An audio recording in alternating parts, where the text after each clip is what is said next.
नमस्ते। आज हम सीधे वृंदावन की गलियों और वहाँ की प्राचीन संस्कृति की गहराई में उतरने वाले हैं। हम भक्ति भारत से लिए गए एक बेहद अहम आध्यात्मिक पाठ श्री राधा चालीसा का गहराई से विश्लेषण करेंगे। देखिए, ये सिर्फ कुछ पन्नों की कविता नहीं है, ये वो मूल सार है जिस पर वृंदावन की पूरी संस्कृति और भक्ति टिकी हुई है। तो चलिए, बिना किसी देरी के इस ऐतिहासिक और आध्यात्मिक सफर को शुरू करते हैं। इस पूरे पाठ को अच्छे से समझने के लिए हमने इसे 4 मुख्य हिस्सों में बांटा है। हम शुरुआत करेंगे उनके दिव्य स्वरूप से, फिर राधा कृष्ण के शाश्वत बंधन को समझेंगे, उसके बाद नाम जपने की शक्ति पर बात करेंगे और आखिर में देखेंगे कि इस भक्ति के फल क्या हैं। तो चलिए सबसे पहले बात करते हैं पहले हिस्से की, उनका दिव्य स्वरूप और उनके गुण। अगर आप चालीसा की शुरुआती पंक्तियों को ही देखें तो वो श्री राधा के स्वरूप को बहुत ही सजीव तरीके से पेश करती हैं। करुणा सागर हिय उमंगिनी, ललिता दीक सखियां की संगिनी। ये सिर्फ बाहरी सुंदरता की बात नहीं हो रही है यहाँ। ये पंक्तियां एकदम शुरुआत में ही उनका मूल स्वभाव तय कर देती हैं। अब यहाँ करुणा सागर शब्द पर जरा ध्यान दीजिए। इसका सीधा सा मतलब है करुणा यानी दया का महासागर। विशेषज्ञों के मुताबिक राधा यहाँ सिर्फ एक देवी के रूप में नहीं है, बल्कि वो उस ईश्वरीय दया और असीम सहानुभूति का एकदम अंतिम स्रोत है। मतलब अगर आपको सर्वोच्च प्रेम तक पहुँचना है तो ये वो कृपा है जिसकी आपको सबसे पहले जरूरत होगी। अब स्वरूप को समझने के बाद हम अपने दूसरे अहम पहलू की तरफ बढ़ते हैं, यानी वो शाश्वत बंधन जो इस पूरी संस्कृति का आधार है। सच कहूँ तो पूरी राधा चालीसा का जो सबसे मुख्य सिद्धांत है वो इस एक पंक्ति में बड़ी ही खूबसूरती से पिरोया गया है। राधा कृष्ण कृष्ण कहें राधा, एक रूप दो प्रीति अगाधा। आप सोचिए, राधा कृष्ण का नाम जप रही हैं और कृष्ण राधा का। ये साफ दिखाता है कि भले ही वो 2 अलग रूप हो, लेकिन उनका अस्तित्व और उनका प्रेम पूरी तरह से एक ही है।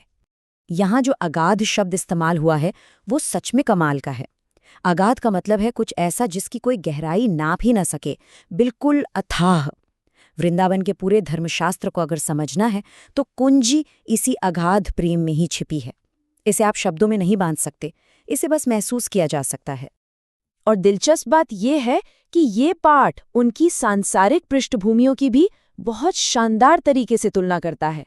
एक तरफ वृषभानु दुलारी यानी वृषभानु की बेटी राधा, और दूसरी तरफ नंद नंदा यानी नंद के बेटे कृष्ण। ये तुलना जानबूझकर की गई है ताकि ये दिखाया जा सके कि कैसे इस पूरी दिव्य कथा में वो एक दूसरे के बिना एकदम अधूरे हैं। तो अब जब हम इस बंधन को समझ गए हैं तो चलिए तीसरे हिस्से पर आते हैं, नाम की शक्ति।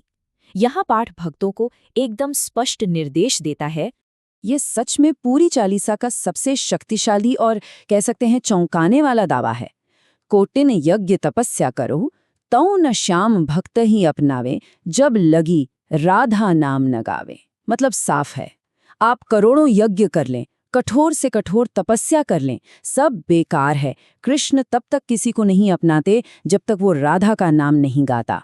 अब यहाँ एक बड़ा सवाल उठता है, आखिर क्यों ये पाठ इतने बड़े बड़े कर्म कांडों और तपस्याओं से ऊपर सिर्फ एक नाम जपने को रख रहा है?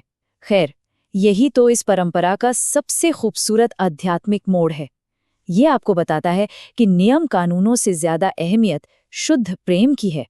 राधा का नाम लेना उस निस्वार्थ प्रेम को जगाने का सबसे सीधा रास्ता माना गया है। चलिए अब अपने आखिरी हिस्से पर आते हैं, भक्ति के फल। रोजाना इस पाठ को करने के आखिर क्या वास्तविक लाभ और आध्यात्मिक सुकून मिलते हैं? अगर आप ध्यान दें तो यहाँ एक पूरा आध्यात्मिक लॉजिक काम कर रहा है, एक एकदम सेट प्रोसेस है।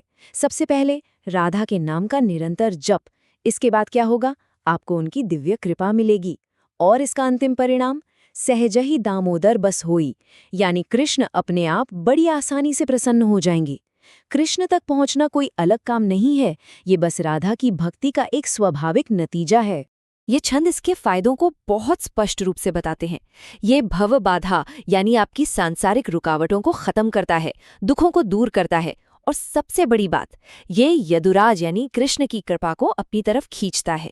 यही तो वो चीज़ है जो असल में जीवन में वो गहरा सुकून और शांति लेकर आती है जिसकी हम सबको तलाश है। तमाम सांसारिक फायदों की बात तो हो गई, लेकिन आखिर में सब कुछ समेटते हुए चालीसा इस बेहद खूबसूरत दोहे पर ख़त्म होती है। श्री राधा सर्वेश्वरी करहो निरंतर बास में श्री वृंदावन धाम। इन सब के बाद भी भक्त की परम इच्छा क्या है? बस यही कि उसे वृंदावन में हमेशा के लिए वास मिल जाए। और ध्यान रहे, ये सिर्फ किसी जगह की बात नहीं है, ये चेतना की उस अवस्था की बात है जहाँ सिर्फ और सिर्फ शुद्ध दिव्य प्रेम मौजूद है। तो इस पूरे विश्लेषण के बाद मैं आपको एक विचार के साथ छोड़ना चाहूंगा। जरा सोचिए, श्री राधा चालीसा की इस गहराई को देखने के बाद और राधा कृष्ण के इस असीम ना टूटने वाले प्रेम को समझने के बाद, क्या भक्ति और ईश्वर से प्रेम करने को लेकर हमारा नजरिया पूरी तरह से नहीं बदल जाता? इस सफर में हमारे साथ जुड़ने के लिए आपका बहुत बहुत शुक्रिया।